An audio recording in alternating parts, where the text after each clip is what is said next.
Hello friends, कैसे हैं आप लोग। आशा करते हैं कि आप लोग अच्छे ही होंगे। दोस्तों, आज हम लोग जिस टॉपिक के बारे में बात करने वाले हैं वह टॉपिक बहुत ज़्यादा इंटरेस्टिंग और बहुत ही ज़्यादा पॉपुलेशन में होने वाली एक कंडीशन है। दोस्तों, आप लोग बहुत दिनों से पूछ रहे थे सर कि हमारे मुंह के अंदर पाइलिया नहीं है तब भी हमारे मुंह से स्मेल, गंदी स्मेल क्यों आती रहती है। तो दोस्तों, आज हम आपको बताएंगे इस वीडियो के माध्यम से कि हमारे मुंह के अंदर गंदी स्मेल क्यों आती है, इसका क्या कारण होता है, इसको मेडिकल भाषा में हम लोग क्या बोलते हैं और कितने टाइप का होता है, और इसका हम लोग अगर गंदी स्मेल आ रही है तो इसका हम लोग क्या इलाज करेंगे। तो दोस्तों, इस वीडियो में आप लोग लास्ट तक बने रहिएगा और इस वीडियो के माध्यम से आप लोग जानिएगा कि क्या होता है, कैसे होता है, क्या इसका इलाज है। दोस्तों, मैं doctor Shivam Verma, dental and oral surgeon, आप लोगों को आज इन्हीं सब बातों के बारे में बताएंगे। दोस्तों, अगर आप हमारे YouTube चैनल पे नए हैं तो प्लीज इसे सब्सक्राइब कर बेल आइकन की बटन दबा दीजिएगा, जिससे आने वाली वीडियो आप तक आसानी से पहुंच सके। तो दोस्तों, वीडियो शुरू करते हैं। वीडियो की शुरुआत में ही आप लोगों को हम बता देना चाहते हैं कि यह एक तरीके की नोटिसेबल कंडीशन है।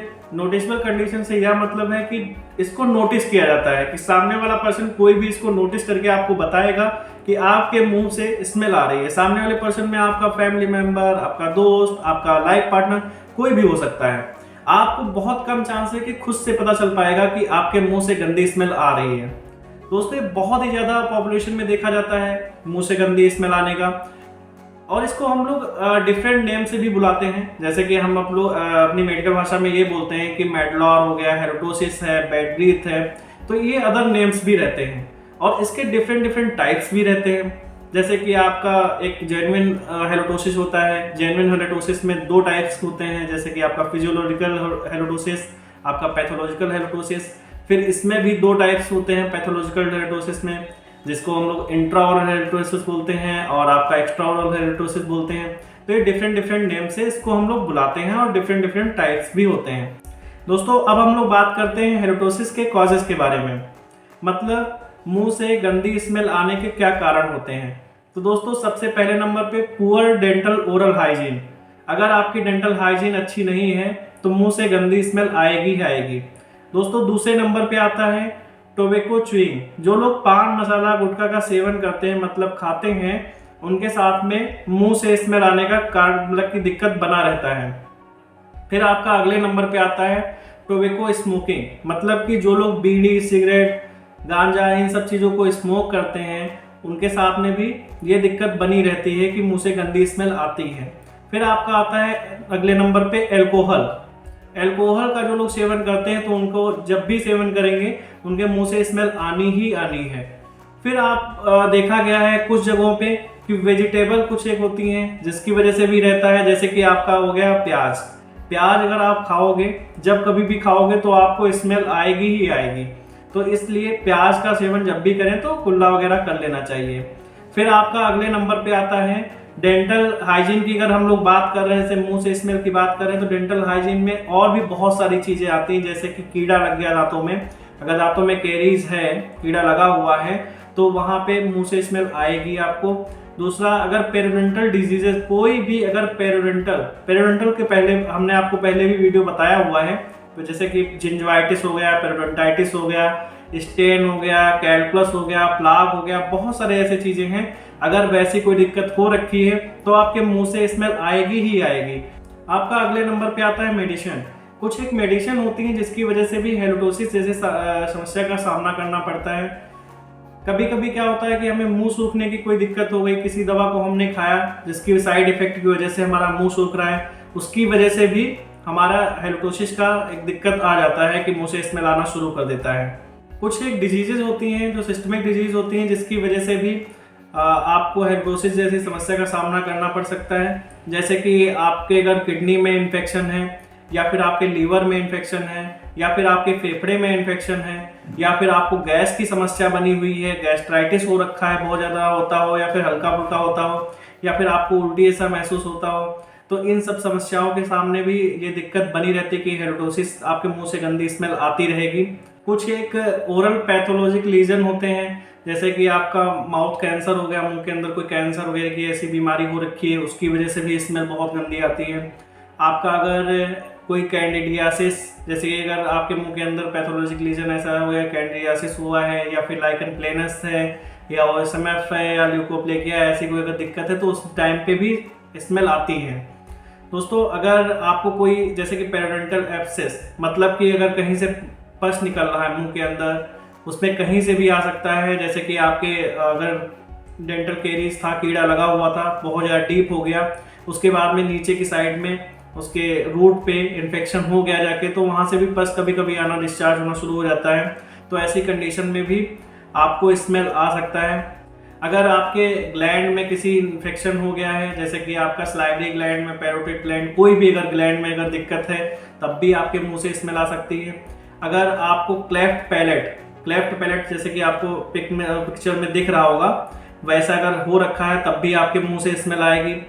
आप लोगों ने देखा होगा कि कुछ लोग जैसे कि डेंचर लगाते हैं, जैसे जिनके सारे दांत निकल गए, जो बाबा लोग होते हैं, बाबा दादी जो लोग होते हैं, वो लोग जब डेंचर लगाते हैं, मतलब एक तरीके से चाप, जिसको गांव की भाषा में बोलते हैं, चाप लगाते हैं, अगर उसको हम लोग अच्छी तरीके से साफ नहीं करते हैं तब भी उनके मुंह से स्मेल आती रहती है। कुछ लोग टंग क्लीन नहीं करते हैं, मतलब कि टंग को अच्छी तरीके से साफ नहीं करते, जीभी का यूज नहीं करते हैं, जिसकी वजह से उस पर एक लेयर जमा हो जाती है और स्मेल आना शुरू हो जाता है। दोस्तों बहुत सारे लोग क्या करते हैं, डेंटल फ्लॉस यूज नहीं करते। डेंटल फ्लॉस मतलब जो दो दांतों के बीच की गंदगी होती है, टाइट कांटेक्ट होने की वजह से वहां पे ब्रश अच्छी तरीके से नहीं पहुंच पाता है, फिर भी वहां पे हमको डेंटल फ्लॉस से यूज करना होता है, ताकि गंदगी जो उसके अंदर फंसी है और उसको निकाल दिया जाए। जो लोग डेंटल फ्लॉस का यूज नहीं करते हैं उनको भी ये समस्या बनी रहती है। दोस्तों ऐसे अनेकों कारण होते हैं। दोस्तों अब हम लोग बात करते हैं हेलोटोसिस के ट्रीटमेंट के बारे में, मतलब मुंह से गंदी स्मेल आने को हम कैसे रोक सकते हैं, इसका क्या इलाज करें। तो दोस्तों सबसे पहले नंबर पे हम आपको बता दें कि पुअर डेंटल ओरल हाइजीन जो है उसको हमको गुड ओरल डेंटल हाइजीन बनाना है। गुड ओरल डेंटल हाइजीन बनाने के लिए जैसे कि हमने बहुत सारे वीडियोस, बहुत सारे सजेशन आपको पहले भी दे रखे हैं, फिर आपको एक बारी बताते हैं। जैसे कि आपको जो दिक्कत है डेंटल से रिलेटेड, जैसे कि आपके जिंजवाइटिस हो रखी है, प्लाक जमा हो रखा है, कैलकुलस हो रखा है, पाइलिया की समस्या हो रखी है, अगर ऐसी समस्याएं हैं तो सबसे पहले नंबर पे उसका इलाज कराना है आपको। अगर आपके मुंह से या फिर कहीं पे जैसे कि टॉन्सिल, ये जैसे कि टॉन्सिल्स होते हैं ना, बहुत सारे लोग बोलते हैं, स्लाइवरी ग्लैंड हम लोग बोलते हैं, इनमें अगर सूजन है या फिर कोई दिक्कत है, तो अगर इस ऐसे रिलेटेड कोई दिक्कत है तो उसका इलाज हमको पहले नंबर पे कराना है। बहुत सारे लोग क्या करते हैं कि जैसे कि टोबैको च्यूइंग करते हैं, स्मोकिंग करते हैं, अल्कोहल ड्रिंक करते हैं, तो इन सब चीज़ों का अगर आप सेवन करोगे तो आपका कभी भी हेलोटोसिस सही होने वाला नहीं है। अगले नंबर पे आपका आता है कुछ लोगों, जैसे कि हमने कहा कि प्याज खाने की वजह से, बहुत सारे लोग बोलेंगे प्याज हम खाना थोड़ी ना बंद कर सकते हैं, लेकिन प्याज खाने की वजह से भी हेलोटोसिस होता है। तो दोस्तों हेलोटोसिस को हम रोक कैसे सकते हैं प्याज के लिए। तो प्याज के लिए जैसे कि हमने प्याज खाया, फिर जाके हमको कम से कम 2, 4, 5 मिनट में जब भी हम खाना खा लें, तो हम ये नहीं कहते कि तुरंत आप पानी पी लो, लेकिन हाँ ये है कि तुरंत कुल्ला जरूर करो खाना खाने के बाद में। नॉर्मल पानी अगर है तो नॉर्मल पानी से, अगर गुनगुना पानी अगर है तो वो तो ज़्यादा बेटर है, उससे कुल्ला कर लेना है। अगर कुल्ला कर लोगे अच्छे से, इसको फिंगर से ही अगर आप उसको मसाज टाइप से अगर कर दोगे, तो जितनी भी गंदगी या फिर लेयर जमा होगी, बायोफिल्म बनी होगी, वो निकल जाएगी। तो उससे क्या होगा कि आपके मुंह से स्मेल चली जाएगी। टंग को भी अच्छी तरीके से क्लीन कर देना होता है प्याज को कच्चा खाने के बाद। मैक्सिमम टाइम कच्चा प्याज खाने की वजह से ही दिक्कत होती है। फिर आपका अगले नंबर पे आता है, जैसे कि हमने कहा कि सिस्टमिक डिजीजेस कुछ एक होती हैं, जैसे कि किसी को किडनी की दिक्कत हो गई, लीवर की दिक्कत हो गई, या फिर फेफड़े से रिलेटेड दिक्कत हो गई। अगर ऐसी दिक्कतें हैं तो सबसे पहले उस, जैसे कि आपकी किडनी में अगर दिक्कत है तो उसका इलाज कराना है, अगर लीवर में है तो उसका इलाज कराना है, अगर आपके फेफड़ों में दिक्कत है तो उसका इलाज कराना है। जो दिक्कत है उसको सिम्टोमेटिक ट्रीटमेंट हमको कराना है, मतलब जो सिम्टम दिखेगा उसका इलाज हम लोग कराएंगे। ऐसा नहीं है कि अगर हमारे मुंह से स्मेल आ रही है तो जरूरी नहीं कि हमें किडनी का दिक्कत हो गया। बहुत सारे लोग घबरा जाएंगे, सोचेंगे कि अरे यार मुंह से स्मेल आ रही है तो अब हमारे किडनी में कोई दिक्कत हो गई, या लीवर में कोई दिक्कत हो गई, या फिर फेफड़े में दिक्कत हो गई। तो ऐसा कहीं भी नहीं है। अगर जिन लोगों को ऐसी दिक्कत होती है उनके साथ में ऐसा हो जाता है, हेलोटोसिस होने के चांसेस बढ़ जाते हैं, लेकिन कोई जरूरी नहीं कि अगर आपको हेलोटोसिस हो रहा है तो आपके फेफड़े या किडनी या लीवर में ही दिक्कत आ गई है, तो ऐसा कहीं भी नहीं है। दूसरा, आपको जैसे कि हमने पहले भी बताया है कि अगर जैसे कि जिंजवाइटिस है, जिंजवाइटिस अगर है तो उसको क्लीनिंग करानी होती है।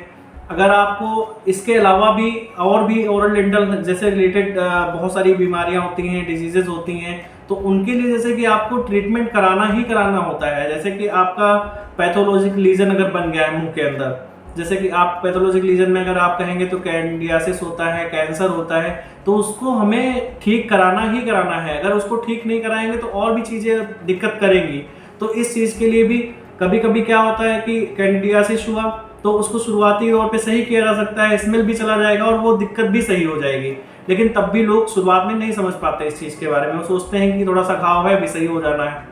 फिर उसके बाद में जैसे कि हमने आपको बताया कि नीचे की साइड में कीड़ा लगा हुआ है, उसकी वजह से एब्सेस बन गया, नीचे यहाँ पस बन गया, निकलना शुरू हो गया, इसकी वजह से स्मेल आती है। तो आपको इसका कोई एक इलाज, ये पर्टिकुलर इलाज नहीं है कि आप मुंह की हाइजीन सफाई हमने ब्रश अच्छे से कर लिया, या फिर 2-4 बार गुनगुने पानी में नमक डाल के कुल्ला कर लिया, या फिर माउथ वॉश यूज कर लिया, कुछ भी आप यूज कर लोगे तब भी वो नहीं ठीक होने वाला। तो सबसे पहले वो जो पस बन रहा है उसका ट्रीटमेंट करना है। इसीलिए मैंने बोला सिम्टोमेटिक ट्रीटमेंट, जो दिक्कतें हैं उसको ठीक करना है। देन उसके बाद में हाइजीन तो आपकी गुड वैसे भी हो जानी है, जैसे भी हम आपको बोलेंगे ब्रश वगैरह करने का वैसे ही करना है। फिर आपका अगले नंबर पे आता है, जैसे कि हमने बताया आपको कि बहुत सारे लोग होते हैं जिनको पस और ब्लीडिंग, जैसे कि नॉर्मली जिंजाइवा से भी पस आता है और ब्लड निकलता है, तो उस टाइम पे भी अच्छे से हमें सफाई करानी होती है मशीन से। देन उसके बाद में आपको जो ब्लड आ रहा है, पस आ रहा है, वो आना बंद हो जाएगा और स्मेल आना भी बंद हो जाएगा।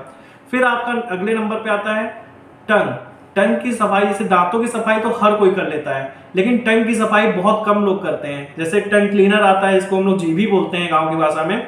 तो जीभी जो है उसको हम लोग कैसे यूज करते हैं, बहुत सारे लोग डरते हैं कि अगर हमने बहुत तेजी से दबा के कर दिया तो कहीं ब्लड ना निकल आए या फिर लेयर ही ना चल जाए। बहुत सारे लोग दबा भी देते हैं इतना ज्यादा कि वो लगता है कि वहां से ब्लड आ गया।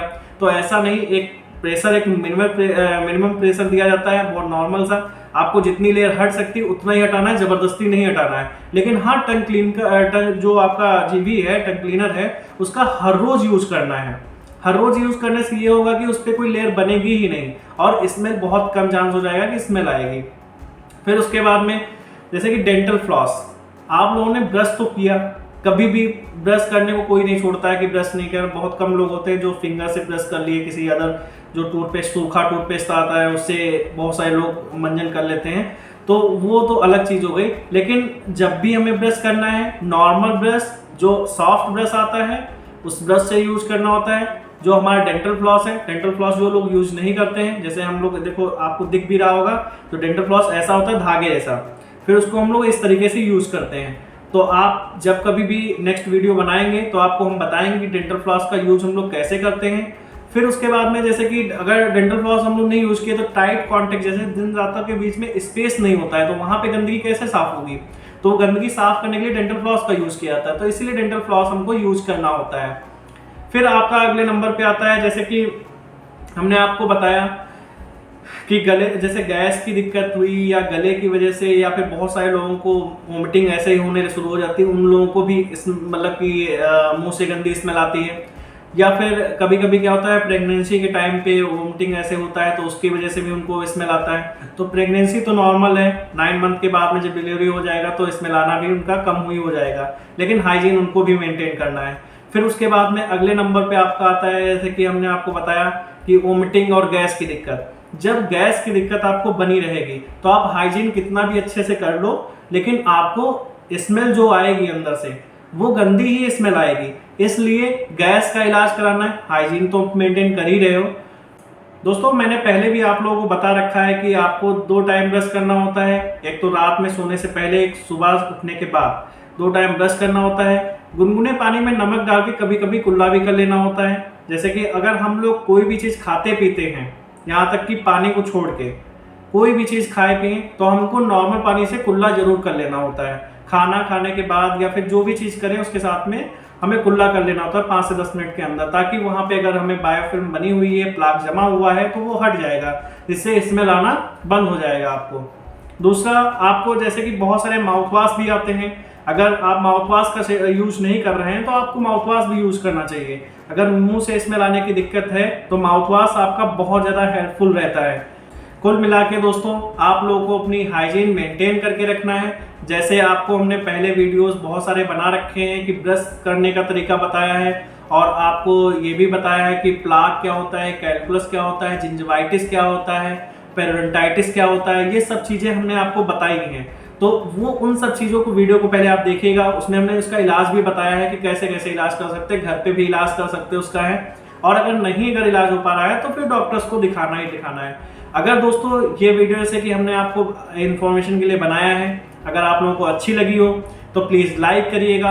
अगर कोई वीडियो आपको इससे रिलेटेड या फिर कोई अदर रिलेटेड अगर आपको वीडियो चाहिए भी तो कमेंट बॉक्स में लिख के डालिएगा। दोस्तों यह एक ऐसी कंडीशन है जिसमें आपके जो बहुत ज़्यादा क्लोज होंगे फैमिली मेम्बर, आपके दोस्त, आपके लाइफ पार्टनर, वह लोग भी मजाक बनाना शुरू कर देते हैं कि आपके मुंह से स्मेल आती है, गंदा लग रहा है, ये वैसे करके।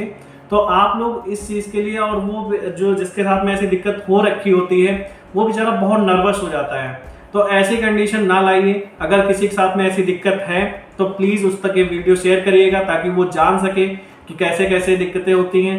बाकी मैंने पहले भी आप लोगों को बताया है कि डेंटल हाइजीन को कैसे मेंटेन किया जाता है। अगर आपको पेरियोडोंटाइटिस जैसे कि पायरिया या जिंजवाइटिस या फिर आपका प्लाक, डेंटल कैलकुलस, ये बहुत सारी चीज़ें होती हैं, अगर जमा हो रखी हैं तो कैसे उसकी सफाई करना है। और अगर दिक्कतें बहुत सारी ऐसी होती है, जैसे प्लाक है या डेंटल कैलकुलस जो है, अगर पहली लेयर है तो आपको पता ही नहीं चलेगा क्योंकि अंदर से होता है। सामने से तो आपने सफाई कर ली लेकिन अंदर से जो गंदगी जमा है वो आपको दिखेगी नहीं।